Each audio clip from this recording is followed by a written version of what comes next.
Hi అండి. ఇవాల్టి video అరటి పువ్వు వడలు చాలా సింపుల్‌గా, టేస్టీగా, హెల్తీగా చేసుకోవచ్చండి. ఇవి మా ఈస్ట్ గోదావరి వైపయితే చాలా ఎక్కువ చేసుకుంటారు. మరి మిగతా చోట నాకంత తెలీదండి. ఆహ్, మనకి అరటి పువ్వు ఉంటుంది కదండీ! దాంట్లో పువ్వుతో పాటు లోపల చిన్న లింగం మిగులుతుంది పువ్వు తీసేసాక. దాన్ని కూడా కలిపి మనం మిక్సీ పట్టుకోవాలండి ఫస్ట్. కొంచెం వాటర్ పోసుకొని కొంచెం బరకగా మిక్సీ పట్టుకోవాలి. తర్వాత మిక్సీ పట్టిన దాన్ని బాగా ఆహ్ నీళ్ళంతా పిండేసేసి ఒక దాంట్లోకి తీసుకోవాలి. ఒక బౌల్‌లోకి బాగా పిండేసేయాలండి. అసలు ఉండకూడదు. ఎందుకంటే దాంట్లో ఆల్రెడీ మనకి కొంచెం నీళ్ళు ఉంటాయి కదా! సో, తీసేసేయాలి బాగా.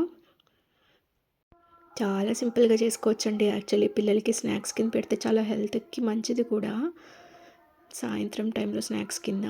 తర్వాత బియ్యం పిండి వేసుకోవాలి. ఒక 3 స్పూన్స్ అలా దానికి తగ్గట్టు వేసుకోవాలండి బియ్యపు పిండి మనం. తెలిసిపోతుంది క్వాంటిటీ మనకి ఎంతేసుకుంటే కొంచెం మంచిగా మనకి వేసుకోవడానికి వడల్లాగా బావుంటుందనేది తెలుస్తుంది. నేనైతే 3 స్పూన్స్ వేసుకున్నాను చిన్న గరిటెతో. అండ్ ఉప్పు, కారం మేము సింపుల్‌గా చేసుకున్నామండి యాక్చువల్‌గా. కానీ మీరు కావాలంటే ఉల్లిపాయ, పచ్చిమిరపకాయ, టమాటా, క్యారెట్ తురిమేసి అలా కూడా వేసుకొని చేసుకోవచ్చు. మేమేమి వేయలేదండి. సింపుల్‌గా చేసుకున్నాం. కొంచెం జీలకర్ర వేసుకొని, ఉప్పు, కారం, ఇంకా బియ్యపు పిండి వేసామంతే. కావాలంటే ఇంకా శనగపప్పు, ఇంకా పెసరపప్పు నానబెట్టుకొని కూడా వేసుకోవచ్చు వడల్లోకి. కొంచెం ఎక్కువ సేపు నానబెట్టుకోవాలనమాట.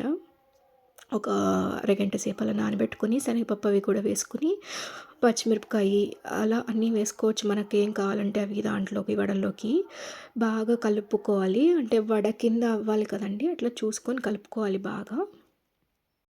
బాగా కలిసేటట్టుగా కలుపుకోవాలి. కొంచెం మధ్య మధ్యలో బరకగా మిక్సీ పట్టుకుంటాం కదండీ! ఏమైనా తగిలితే తీసేస్తున్నాం అంతే.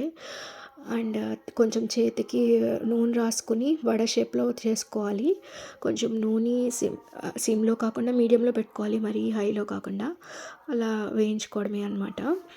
చాలా అంటే చాలా టేస్టీగా ఉంటాయండి. ట్రై చేయండి. హెల్త్ కూడా చాలా మంచిది. షుగర్ వాళ్ళకి కూడా చాలా మంచిదనమాట. ట్రై చేసి చెప్పండి. Thank you. Please subscribe.